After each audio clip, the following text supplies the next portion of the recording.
Matrística significa trama de relaciones y útero que contiene. Ahora, cuando nació Matrística, yo me había inspirado en lo que eran las culturas matrísticas con S, que fueron culturas de la vieja Europa, que eran culturas que adoraban a la diosa, que eran culturas que vivían espontáneamente en coherencia con el mundo natural. Esas culturas existieron muchos miles de años en la Tierra, digamos, y cuya antropóloga, que fue una de las que vivió su vida buscando restos de esa cultura, fue Marija Gimbutas. Excavaciones en Creta, en partes de la vieja Europa, encontrando ella cacharros y mucha evidencia de que hubo esa cultura, que en algún momento se rompe. Una de las tesis por la entrada de la cultura patriarcal. Ahora, siempre hay muchas tesis respecto a cómo fue, digamos, pero de que hubo una cultura matrística con ese, hubo, donde no había guerra, donde había colaboración, donde había adoración a la diosa, a la tierra, a la diosa, no en términos como lo podríamos pensar hoy día, sino que en términos de la Pachamama o en términos de la dadora de vida. Entonces, que es como lo que queremos hacer hoy día, volver a esas culturas colaborativas, a esas culturas de cooperación, pero resulta que hoy día tenemos que intencionarlas, porque ya hemos vivido la cultura matriarcal que llamo yo, que es una cultura de destrucción, que es una cultura más bien de éxito, una cultura de sometimiento, una cultura que busca el tener el poder. Entonces, ahora que nos hemos dado cuenta que esa cultura nos ha llevado donde está, claro, éxito en tecnología, éxito en muchas cosas, pero también en la deshumanización, entonces queremos volver a humanizarnos. Pero resulta que para humanizarnos tenemos que intencionar la humanización, porque ellos vivían en esa cultura de manera espontánea, nacían ahí, no conocían otro modo de vivir. Ese era su modo de vivir. En cambio, nosotros ya conocemos este modo de vivir, por lo tanto, si queremos una cultura de colaboración, de mutuo respeto, una cultura de escucharnos, de conversar, tenemos que intencionarla. O sea, tenemos que querer convivir. Y para terminar un poco lo que te decía anteriormente con lo de ¿por qué matrística? Si tú te das cuenta, matrística es con Z hoy día, la matrística de nosotros, no es con S. Es con Z para hacer este llamado. Tiene una intención la Z, para hacer un llamado de que tenemos que intencionar el querer volver a vivir en comunidad, el tener un entendimiento que nos permita volver a esa cultura de colaboración y cooperación. ¿Dónde nos perdimos? Nos perdimos, mira, si tú buscas la literatura vas a encontrar miles de tesis, de hipótesis, de teorías o de que sea, que te van a dar ciertas pautas de por qué. Pero nosotros decimos una de las más sencillas, que tiene que ver con la entrada del patriarcado, que tiene que ver con la búsqueda del poder, que tiene que ver con la búsqueda de la verdad, que tiene que ver con porque cuando tú tienes poder, tienes que someter a otro. El poder es, en el fondo, el sometimiento de otro. Cuando los españoles nos encontraron, porque no nos descubrieron, nos encontraron, ¿qué pasó con el mundo indígena que había acá? que tenía su propia cultura, que tenía su propio modo de vida, que tenía la inocencia de una cosmovisión, que tenía coherencia con el mundo natural. ¿Qué pasó ahí? Ellos tomaron el poder y nos sometieron. Y nos sometieron y fue un genocidio espantoso. O sea, entonces la búsqueda del poder, después del éxito, después viene de la mano de eso toda una cadena de emociones que en el fondo son haceres que nos ha llevado donde estamos. De egos, de lucros, de competencia, de tener más que otro, de llegar al punto de deshumanizarnos. O sea, que ya no me importa el otro. O sea, ni siquiera hablar de individualidad, sino que no me importa el otro estando en mi propia familia, me importa más el computador, cuánto voy a ganar en la bolsa, me importa más lo que está pasando en un mundo que es un mundo intangible, me importa más, o sea, me deshumanizo y me desconecto de lo mío, de lo propio. Entonces, yo no con esto no estoy satanizando la tecnología, porque la tecnología es solo una herramienta que la usamos nosotros los seres humanos. Entonces, el cómo la usemos va a tener consecuencias en el mundo. Entonces la estamos usando para escaparnos, la estamos usando para crear... hay una red oscura dentro del internet también para hacer cosas terribles. Entonces, ¿qué queremos? Entonces, en todo esto nos vamos perdiendo como seres humanos y vamos perdiendo lo que somos como humanos. Lo que pasa es que hay que entender que todo ocurre en la relación. O sea, cuando las personas dicen que ocurren ciertas cosas en el cerebro, claro, uno necesita el cerebro para que ocurran ciertas cosas, pero esas cosas no ocurren sin el cerebro, pero no ocurren solo en el cerebro. O sea, todo ocurre en la relación.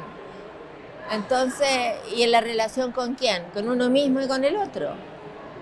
O sea, a tal punto de que si entendemos que el origen del humano surge en la familia ancestral, en un grupo pequeño de primates bípedos prelenguajeantes que vivían en un grupo pequeño de primates en que empezaron a coordinar sus sentires, haceres y emociones.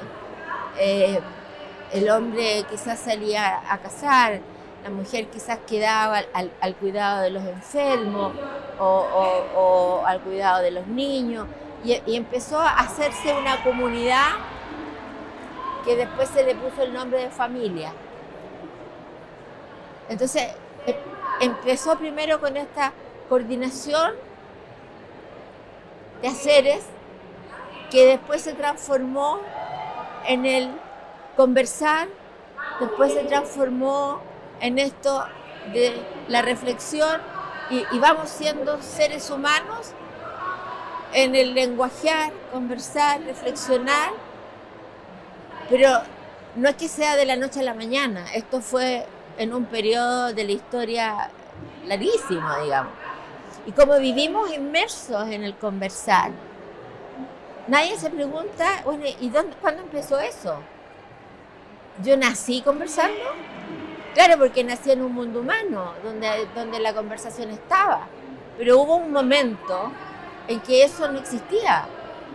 Nuestros primates bípedos, prelenguajeantes, en algún momento tuvo que surgir el lenguaje. ¿Y dónde surgió el lenguaje? En una comunidad, en una familia. Y no hay lenguajear si no hay un otro. Si no hay un otro, yo Si tú tienes un niño, un bebé, y ese bebé por alguna circunstancia lo cría un gorila, pongámosle, una loba en la selva, le da de pecho, hay tantas historias al respecto, ese niño va a tener la forma humana, pero no va a ser humano porque no surge en el lenguaje. O sea, claro, va habiendo un proceso neurofisiológico al respecto y va habiendo un proceso de toda nuestra estructura. Pero lo que tenemos que entender es que el lenguaje surge porque hay otros seres humanos. Entonces surge en comunidad. Somos seres humanos porque hay otros seres humanos donde aprendemos el lenguaje y nos vamos transformando en otros seres humanos, donde van a aprender otros niños a ser seres humanos. O sea, el ser humano surge en el lenguaje, en la conversación y en algo que es único en los seres vivos, que no lo tienen otros, que es el reflexionar, el preguntarse. Y que eso es lo central en la educación. Invitar al niño a hacerse preguntas. Todas las preguntas son legítimas. Al niño invitarlo a investigar.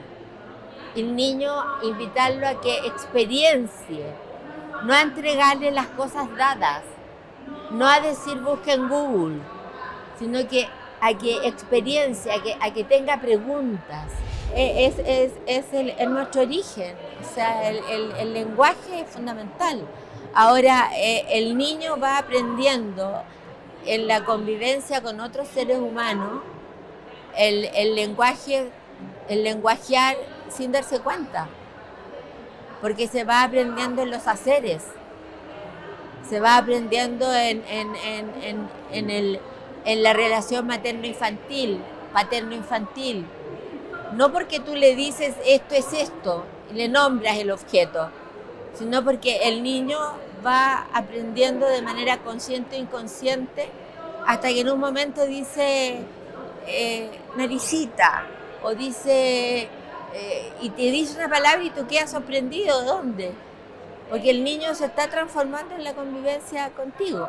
Lo que el niño necesita para poder expandir su creatividad, es que haya espacios emocionales que permitan eso, que no restrinjan, que no critiquen, que no tengan expectativas, que no señalen sobre el error, sino que feliciten que los errores se corrigen y todos cometemos errores. Entonces necesitan espacios relacionales amorosos, espacios relacionales donde el niño no tenga miedo a preguntar, donde el niño, y además donde el maestro no tenga miedo a decir, ¿sabes qué? Eso yo no lo sé. Podemos a lo mejor averiguarlo juntos. No tiene por qué el maestro saberlo todo.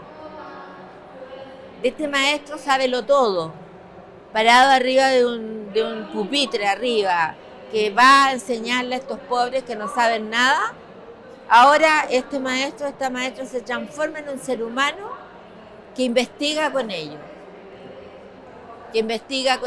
que aprende con ellos también, porque los niños son maravillosos. Los niños traen preguntas que uno no se haría, preguntas que abren el mundo. Entonces, y ese acto de estar con ellos, el profesor o la profesora siendo otro ser humano en la sala con ellos, es un acto amoroso. Pero para eso el profesor tiene que amar lo que hace, la que conversamos. Lo que pasa es que cuando empezamos nuestros cursos y empezamos nuestros procesos, certificación, cursos que hacemos en Chile presenciales, yo siento que los adultos llegan con muchos saberes. O sea, entonces uno está hablando y están pensando lo leí acá, lo leí allá, lo dijo tal persona, esto se parece a lo que dijo tal. Nosotros una vez tuvimos un alumno que siempre lo voy a recordar que decía, eso se parece a lo que dijo Aristóteles, eso se parece, esto tiene que ver con Platón o esto tiene que ver con Erickson. Y en un momento le decimos, ¿y usted qué piensa? Sin nombrar a nadie, ¿usted qué piensa? Sin nombrar a ningún académico, a ningún... ¿Usted qué piensa de esto? Y para él fue una sorpresa, porque él hablaba a través de los libros que había leído, pero él no hablaba desde él. ¿Qué piensa él? ¿Qué pienso yo?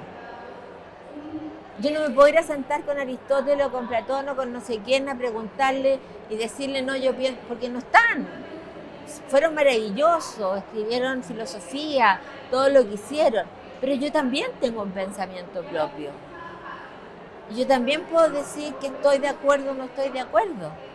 Entonces, hemos estudiado mucho, sabemos mucho. Es lo que decía acá a esta señora ayer, que cuando le digo, ¿y tú qué haces? Y cuando me cuenta, era una enciclopedia, porque era una academia lo que me dijo. Y yo le dije, yo te preguntaba, ¿qué haces tú como persona, como ser humano? ¿Te gusta el fútbol? ¿Te gusta cuáles son tus momentos de ocio? ¿Cuántos hijos tienes? Porque esa es la vida de uno. La vida de uno no son solo la academia, no es solo los títulos que uno tiene. Entonces, por eso cuando llegan las personas con tanta, yo lo llamo a eso academicismo, con tantos libros, tantas respuestas para todo, no escuchan. Entonces yo los invito al candor y les pregunto si conocen la emoción del candor. Y en general me sorprende mucho porque no la conocen. Y muchos me dicen la inocencia. Es que es más que la inocencia. El candor es esa emoción que tiene que ver con el estar iluminado, estar sorprendido, estar abierto a escuchar lo que me están diciendo. Iluminado, abierto, candorosamente, o sea, ahí, limpio, y lo escucho, lo reflexiono, lo vuelvo a reflexionar y después digo, sí, y podría también ser esto otro, pero lo paso por mí.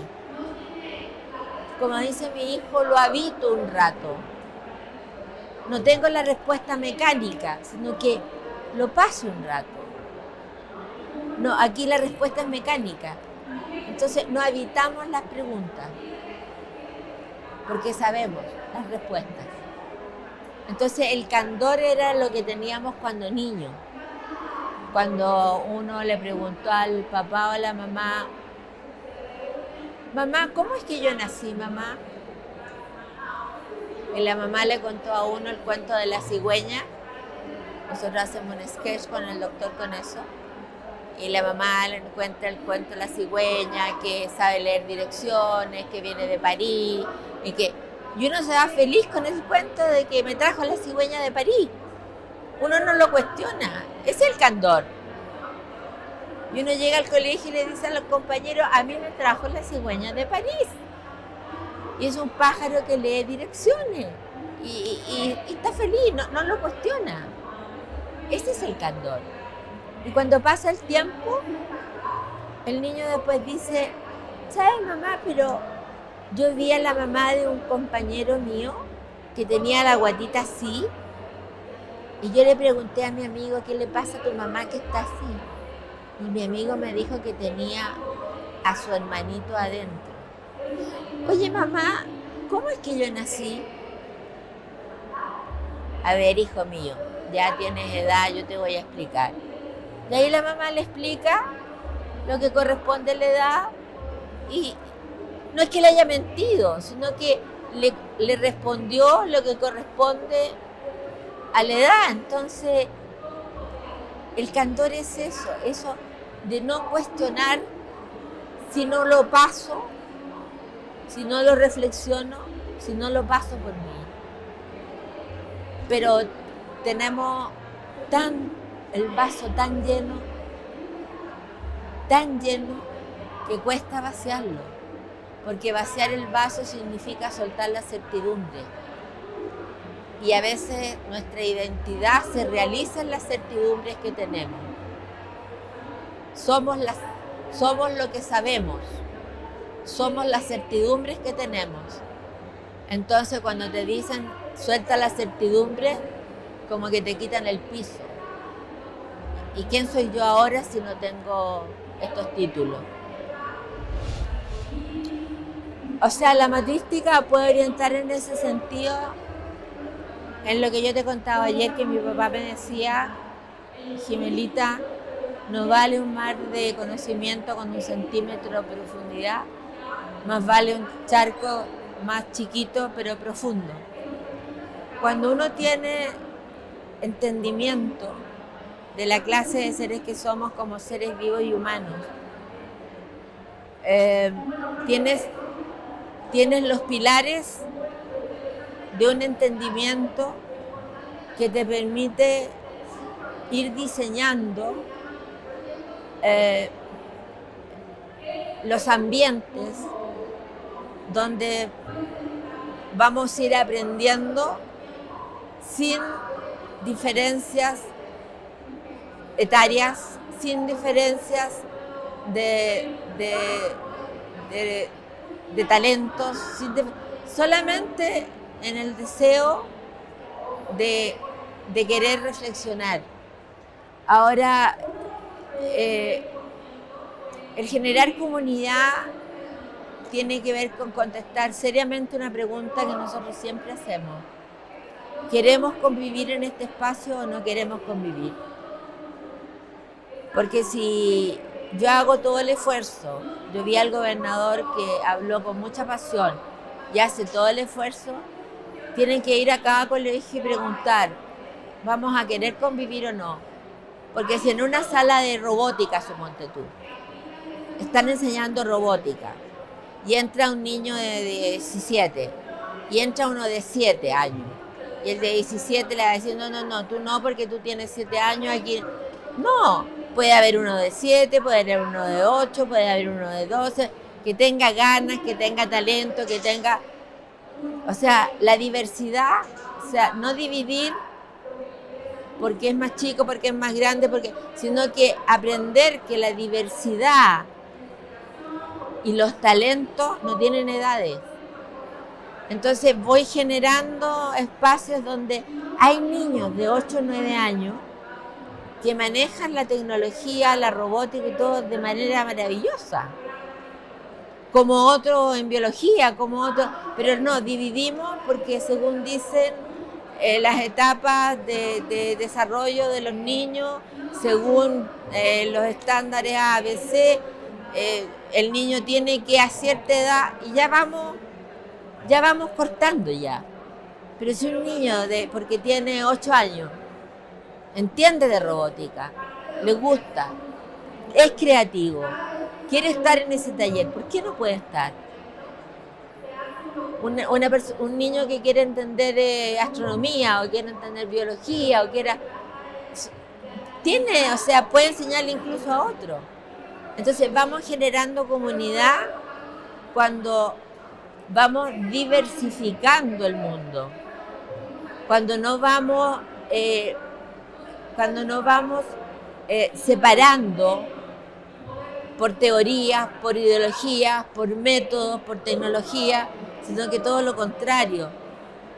Vamos juntando por talento, por creación, por innovación, por ganas, por responsabilidad. Eso es diferente. Entonces vamos creando comunidades. Un papá y una mamá que tenga un niño de 7 años, 8 años, 9 años, que le guste la robótica y que el niño sea parte de un grupo donde hay más grande, más chico y todo, y sea parte de un grupo y que le vaya bien al grupo y lo vea adelante con un robot que hicieron, se va a sentir parte de ese colegio, se va a sentir parte orgulloso de que su hijo a la edad que tiene es parte de un grupo de, ¿me entiendes? No esto de los más chicos cantan y bailan. Los maestros, no, y el mundo no es eso. El mundo es otra cosa. Los niños saben mucho más. Claro, esta es la convivencia que queremos vivir. ¿Queremos el decir que queremos esta convivencia o no? Porque muchas veces decimos sí por decir sí. Pero el tema es no, ¿queremos o no queremos? Queremos el decir que queremos o no queremos. Pero tenemos que contestar responsablemente. Porque si no, las cosas no resultan. Y lo mismo que te decía ayer, este programa que encuentro maravilloso, el programa CREA, tiene que tener un propósito común y un proyecto común. Porque si van a escuchar muchas voces, al final resulta un Frankenstein. O sea, un pegoteo de cosas, no. Hay que seguir una línea, tener que crear una línea en el sentido académico, en el sentido de metodología también, en un sentido de mirada, en un sentido de qué tipo de profesores se requiere, de qué cosas estamos dispuestos a cambiar. O sea, se requiere un proyecto común. Porque si no hay un proyecto común, no hay nada. Hay un nombre, CREA, pero cada uno va a crear pero no va a haber una unidad. Hay que hacer una unidad. Tiene que haber un CREA, no tienen que haber muchos CREAs. Tiene que haber un CREA. Y para que haya un CREA, hay que hacer una diferencia entre bordes y límites. Los límites son aquellas cosas que uno pone y que son externas. Tú tienes tu casa y tu casa tiene una pandereta que la divide de la casa del vecino. Dice, tu casa llega hasta aquí. Alguien la puso porque, de acuerdo a los metros, alguien lo puso y dijo, este es el límite. En general los papás le ponen límite a los niños y le dicen, a ver, vas a ir a esta fiesta, pero vas a llegar a las 2:30 de la mañana. Si tú no estás aquí a las 2:30 de la mañana, el próximo domingo no sales. Y ponemos límites. Y mientras más límites ponemos, más tranquilos nos quedamos. Pero los niños aprenden a violar los límites. ¿Saben cómo? Y además le tienen pavor al castigo. Y cuando uno los castiga mucho, los invita a la mentira. Entonces, ¿cuáles son los bordes? Los bordes surgen por acuerdo. Son diferentes los límites. A ver, sentémonos. Conversemos. ¿Cuáles serían las cosas que queremos conservar y cuáles serían los bordes aquí? Por ejemplo, en una familia. ¿Cuáles son los bordes? ¿Cómo nos vamos a relacionar? Y escuchamos a cada uno, tomamos nota y sacamos como conclusión que los espacios comunes los vamos a mantener ordenados, porque puede que el papá traiga un amigo o la mamá traiga a alguien. Entonces, si ocupan el living o el comedor o algún lugar que sea común, lo vamos a dejar tal cual lo encontramos.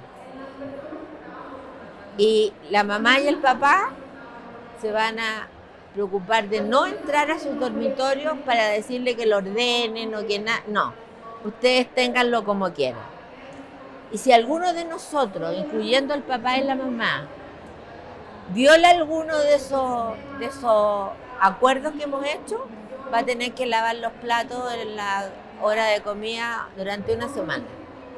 ¿Hecho? Hecho. Pero estamos todos incluidos. Entonces, los bordes surgen por acuerdos, es distinto al límite. Entonces, a veces uno pone borde y a veces es necesario poner límite. Pero no todo es puro límite.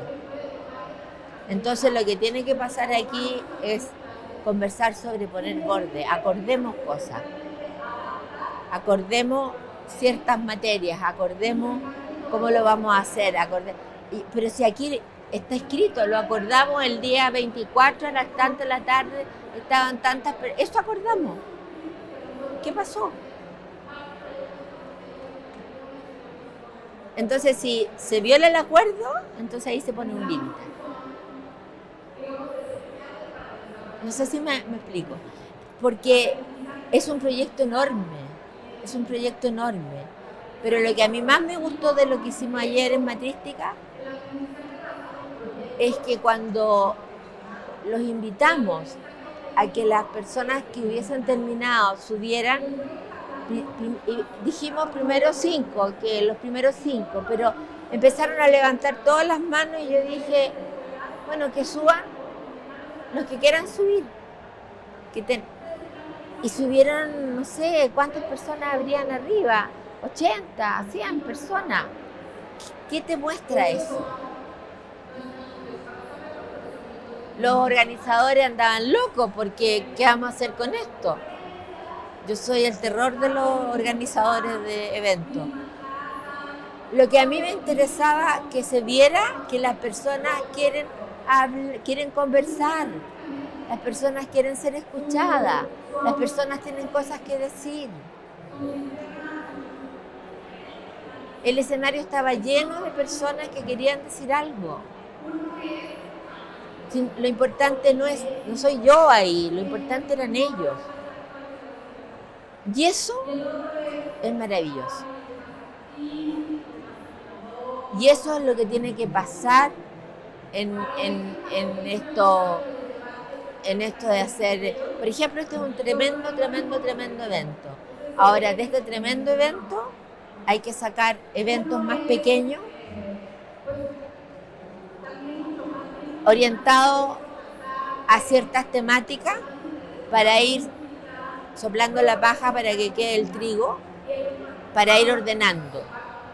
Pero lo que yo me di cuenta ayer que las personas quieren conversar, quieren hablar, quieren mostrarse, tienen cosas que decir,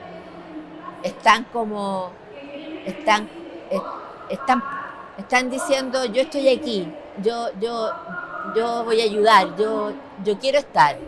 Claro, porque yo creo que lo que en el mundo está pasando es que falta y se ha dejado muy de lado a la comunidad, el espacio social como que no tiene presencia. Cuando mis hijos eran chicos podían jugar en la calle, el vecino se conocía con el otro vecino y te estoy hablando de 30 años atrás. Y hoy día no pasa eso. Entonces, por eso hablo de la deshumanización. Y la única manera de humanizarse es a través de la comunidad, a través de reconocernos en el otro y a través de decir gracias, de un saludo en la mañana, de un te quiero, de un decirle a la mujer, gracias por todos los años de vida que has estado conmigo, porque nunca te lo he dicho quizá.